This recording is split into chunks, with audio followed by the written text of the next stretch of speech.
Souvenez-vous, l'année dernière, quand je vous parlais de l'iPad Pro, je me demandais si c'était encore un iPad tellement il était devenu puissant. Et ben cette année, c'est encore pire. Rendez-vous compte, dans l'iPad Pro, on a exactement le même processeur que dans les Mac qui sont sortis. Schématiquement, j'ai dans mes mains un iMac que je peux glisser dans mon sac. Et pourtant, Apple, dans leur dernière campagne, n'arrête pas de nous dire « Mais non, un iPad Pro, ça n'est pas un ordinateur. » Faudrait savoir, est-ce que l'iPad Pro, cette année, n'est pas un produit un petit peu schizophrénique, avec un processeur rugissant de puissance, mais tenu en cage par un OS mobile bridé? Allez, on va ensemble dans la cage au lion, on va voir ça tout de suite. Comptez vos doigts.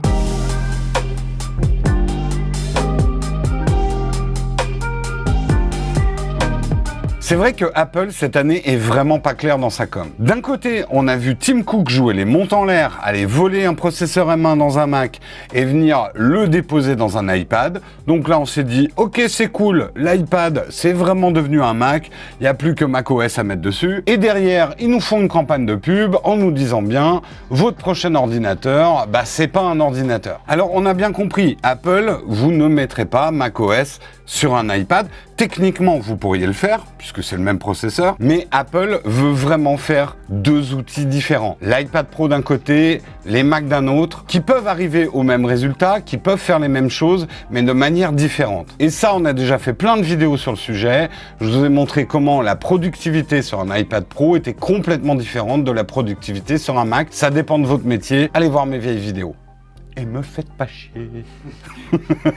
Mais du coup, avec une telle puissance dans l'iPad Pro cette année, on est en droit de se poser la question, Apple, en fait, c'est quoi un iPad Pro? Et de mettre toute cette puissance informatique du SoC M1, est-ce que c'est pas un peu trop puissant pour une tablette? On va passer extrêmement vite sur le design parce que, franchement, il n'y a pas vraiment de changement par rapport à l'année dernière sur l'aspect extérieur d'un iPad Pro. Il n'y a pas vraiment de changement d'ailleurs par rapport à celui de 2018 non plus, si ce n'est un demi-millimètre d'épaisseur de plus, mais vous voyez, je l'ai mis dans ma cover préférée de l'année dernière, ça marche très bien. Au niveau du prix, le grand format, le 12,9 est un petit peu plus cher, on expliquera pourquoi tout à l'heure, mais globalement, on est dans les mêmes prix. Le 11 pouces, c'est à partir de 900 € et le 12,9 à partir de 1220 €. C'est cher, ça peut grimper vite, c'est ce qu'on peut avoir de meilleur dans l'iPad, ça reste pour moi des outils pro.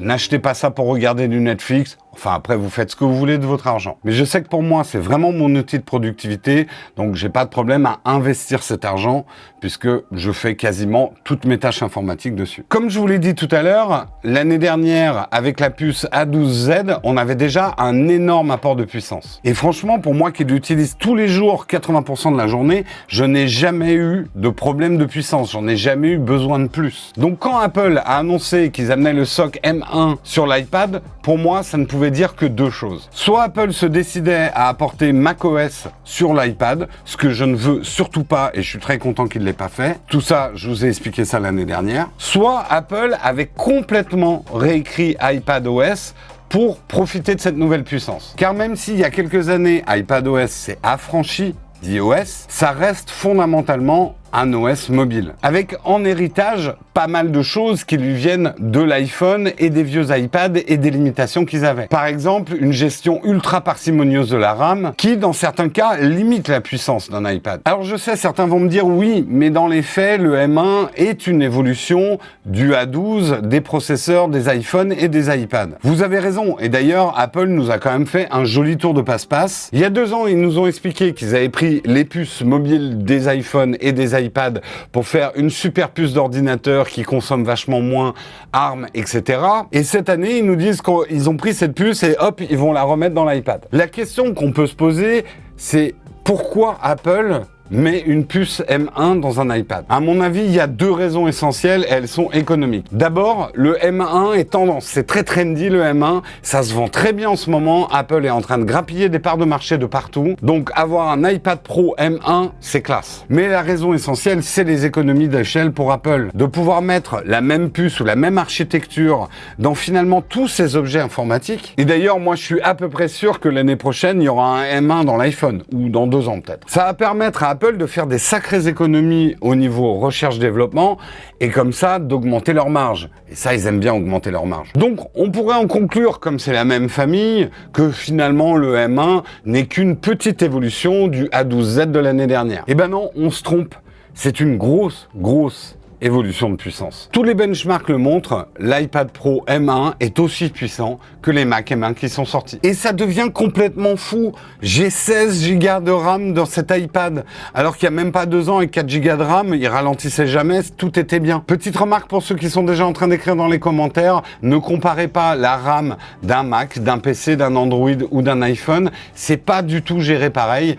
4 Go de RAM sur un Android, ça n'a rien à voir avec 4 Go de RAM sur un iPhone ou un iPad. Mais tout ça, ça fait que cet iPad Pro M1 2021 est le plus puissant de toutes les tablettes qui existent. Mais ça, on s'en doutait un peu. Mais ce qui est étonnant, c'est que non seulement il éclate en performance l'iPad Pro de l'année dernière, mais cet iPad Pro M1 éclate les performances de pas mal d'ordinateurs traditionnels. Et même notre MacBook Pro 16 qu'on a acheté il n'y a pas si longtemps que ça et qu'on a payé une blinde, il reste sur place et il souffle comme une vieille rombière. Donc là, vous vous dites, mais Jérôme, de quoi tu te plains? T'as un iPad hyper puissant, tu devrais être super content. Bof en fait, parce que le problème, comme je disais tout à l'heure, c'est iPadOS. Il est à la traîne. Il est tellement à la traîne qu'il est même à la traîne d'iOS. Les widgets, la bibliothèque d'app arrivent avec iPadOS 15, alors que c'est arrivé l'année dernière avec iOS. Et on a toujours ces fameuses limitations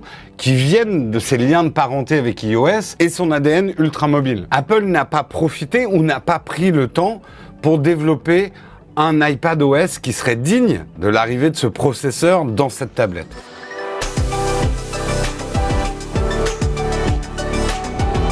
On l'a compris, un iPad, même Pro, n'est ni un iPhone, ni un Mac. Ça, vous êtes clair là-dessus, Apple. Mais maintenant, ce qu'on attend, c'est que tu nous montres ce qu'on peut faire avec un iPad Pro. En quoi il peut être mieux qu'un iPhone ou un Mac. Et comment on va débrider cette puissance? Aujourd'hui, il n'y a aucune application, aucun jeu qui profite pleinement de cette nouvelle puissance. Même Fichier reste un espèce de sous-Finder. Alors, ça va pour un iPhone parce qu'on fait tout avec le pouce, mais sur un iPad, je veux un vrai Finder, je veux le truc le plus puissant qui puisse exister en touch. On n'a toujours pas la gestion d'un écran externe avec la prise USB-C en Thunderbolt. Bref, j'ai l'air de m'énerver, mais c'est surtout parce que j'ai un sentiment de frustration. J'ai vraiment l'impression d'avoir un lion en cage. Et c'est très frustrant d'avoir toute cette puissance et de pas vraiment pouvoir l'utiliser. Une puissance par contre que vous allez pouvoir utiliser, c'est celle de notre sponsor. Et on est très content de les avoir puisque notre sponsor pour cette vidéo, c'est Notion que vous connaissez bien. Notion ou Notion, selon comment vous voulez le prononcer.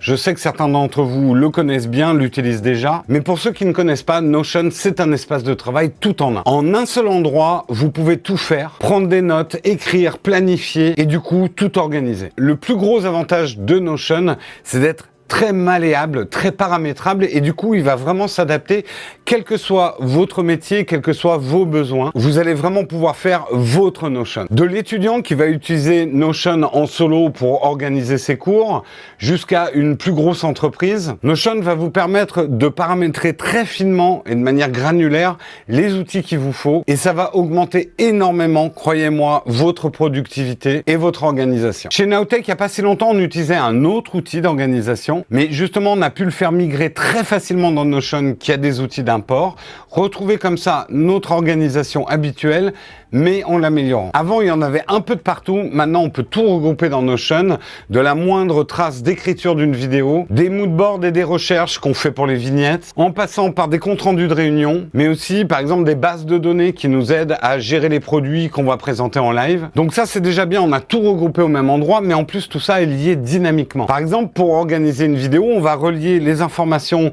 commerciales de Cédric, l'écriture de la vidéo par mois, et tout ça, par exemple, dans une fiche de production qui va permettre à Karina de gérer toute la prod de cette vidéo. Et tout ça reste indépendant et paramétrable, c'est-à-dire que si Cédric change un chiffre ou moi je change quelque chose dans l'écriture, tout le monde aura l'info. Ça nous évite énormément d'incompréhension, de réécriture et d'erreurs comme on en faisait avant. Bref, Notion, je pourrais vous en parler pendant des heures, c'est un outil super puissant. On vous conseille vraiment de l'essayer, surtout que la version solo, elle est complètement gratuite et complète. Et si vous devez basculer dans des forfaits payants, ils sont très abordables, que vous vous soyez une toute petite entreprise de 3 personnes ou une entreprise beaucoup plus conséquente de 200 personnes. On vous a mis les liens dans le descriptif de cette vidéo. Et nous, en tout cas, on remercie Notion de nous permettre de vous proposer cette vidéo et surtout de donner un bel exemple de ce qui peut améliorer votre productivité quand vous utilisez un iPad, même si Notion marche sur plein d'autres choses, ordinateur, smartphone, etc.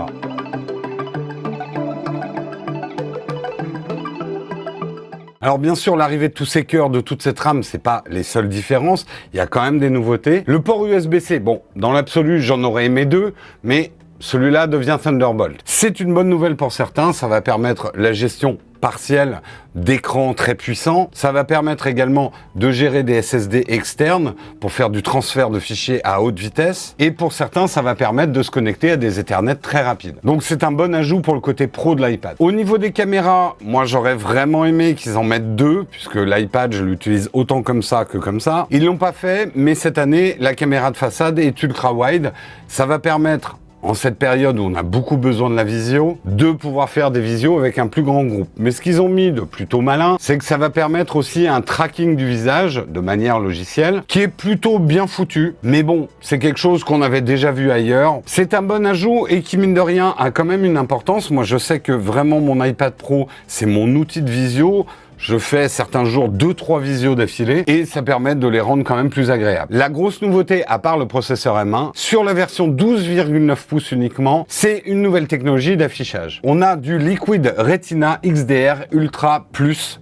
Mieux. Non, en fait, ça s'arrête à XDR. Ça utilise la technologie des mini LED. Je vais pas me rentrer dans des longues explications, mais en gros, les autres écrans avant d'iPad, c'était du rétroéclairage. Là, chaque pixel gère tout seul avec ses petits bras son propre éclairage. C'est mieux, ça permet du Full HDR. On a un écran qui est plus brillant, qui marche mieux en extérieur. Même quand on a des reflets dans l'écran, on a une belle image. Et surtout, ça permet un meilleur contraste, parce que quand un noir doit être noir, ben, le pixel, il s'éteint. Et ça, c'est assez bluffant quand vous regardez un film, les bandes noires sont vraiment noires, elles sont noires comme le pourtour de votre iPad. Donc c'est très beau, notamment avec des fichiers HDR, des fichiers qui sont eux-mêmes très beaux. Après, je vais être complètement franc, en mettant les deux à côté, à part sur certains films et certaines images, on voit pas tant les différences. L'écran LED de l'ancien iPad était déjà très bon. Et je vais même aller plus loin, j'ai rencontré un problème que je n'ai pas avec l'iPad de l'année dernière. Un des usages que j'ai de l'iPad, c'est de regarder un petit bout de film ou un petit peu d'une série le soir dans le noir le plus complet. Eh bien, avec l'affichage mini LED, sur des scènes qui sont très sombres, vous savez, les scènes où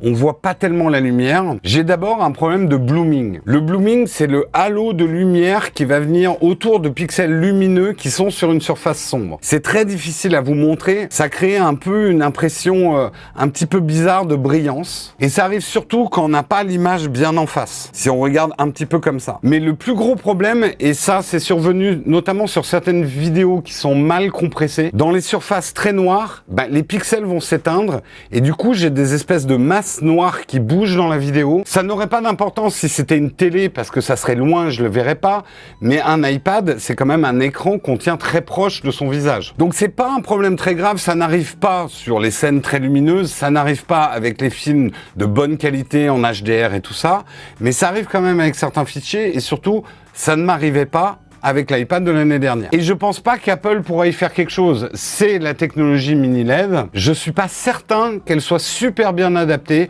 à des écrans qu'on utilise de manière aussi proche. L'avenir nous le dira. Cela étant dit, et je vais pas bouder mon plaisir, c'est un écran complètement incroyable, mais qui remplace un écran qui, je trouvais, était déjà incroyable. Et l'apport sera surtout important pour des gens qui ont déjà un workflow où ils travaillent sur des fichiers entièrement en HDR. En fait, ça marche super bien si vous filmez en Dolby Vision avec un iPhone 12, que vous faites du montage avec Luma tout en gardant le HDR, là, vous avez l'iPad parfait. Pourquoi ils l'ont pas mis sur le petit modèle? Je pense que c'est surtout pour une raison de coût. Et peut-être justement que Apple se demande si le mini LED, c'est une bonne idée sur les iPads.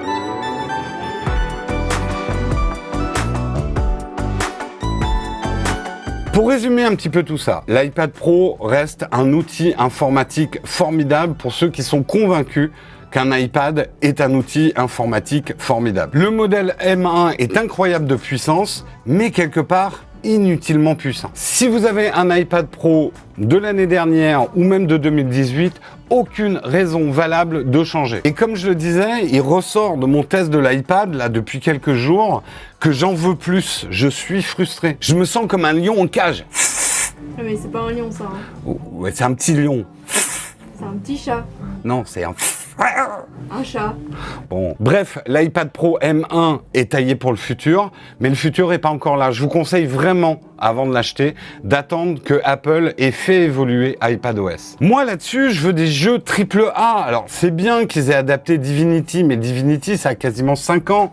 Moi, je veux Baldur's Gate 3 là-dessus, en natif. Je veux Final Cut Pro en touch là-dessus. Je veux que Fichier devienne juste le meilleur Finder qui ait jamais existé en touch. J'ai installé la bêta d'iOS 15 là-dessus et c'est vrai qu'Apple commence à aller dans mon sens et ça je suis content. Il y a des vrais apports, le multitâche, les mini-notes, il y a des trucs qui rendent l'iPad Pro de plus en plus puissant. Mais à mon avis, ça suffira pas. Je pense qu'il va falloir attendre iPadOS 16 au moins, et que Apple arrête de nourrir ce fauve avec des boîtes de ronron. Tout cela étant dit, bien évidemment, si vous venez d'un iPad ou d'un iPad Pro beaucoup plus ancien, c'est un très bon achat. Sa puissance, justement, qui est complètement bridée, lui assure une durée de vie très très longue. Et je pense qu'il rugira facilement dans les 5-7 ans à venir. Voilà, en tout cas, moi, c'était mon avis. Vous aurez compris, un petit peu frustré de cet iPad Pro M1. N'hésitez pas à aller voir les vidéos de mes collègues, qui les ont sorties il y a déjà quelques temps. On va probablement en reparler parce qu'il y a des choses quand même très excitantes dans iPadOS 15. Mais maintenant, ce que j'attends,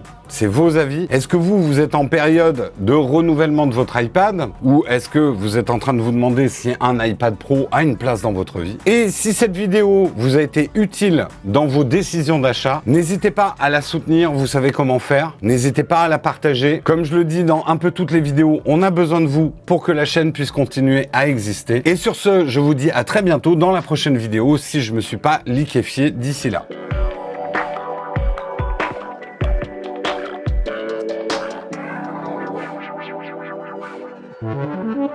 Putain, mais il fait tellement chaud, je vais m'évanouir.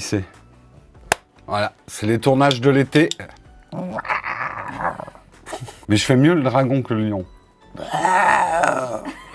C'est un dragon ça. C'est un dragon spécial. C'est Mouchou en fait. C'est Mouchou.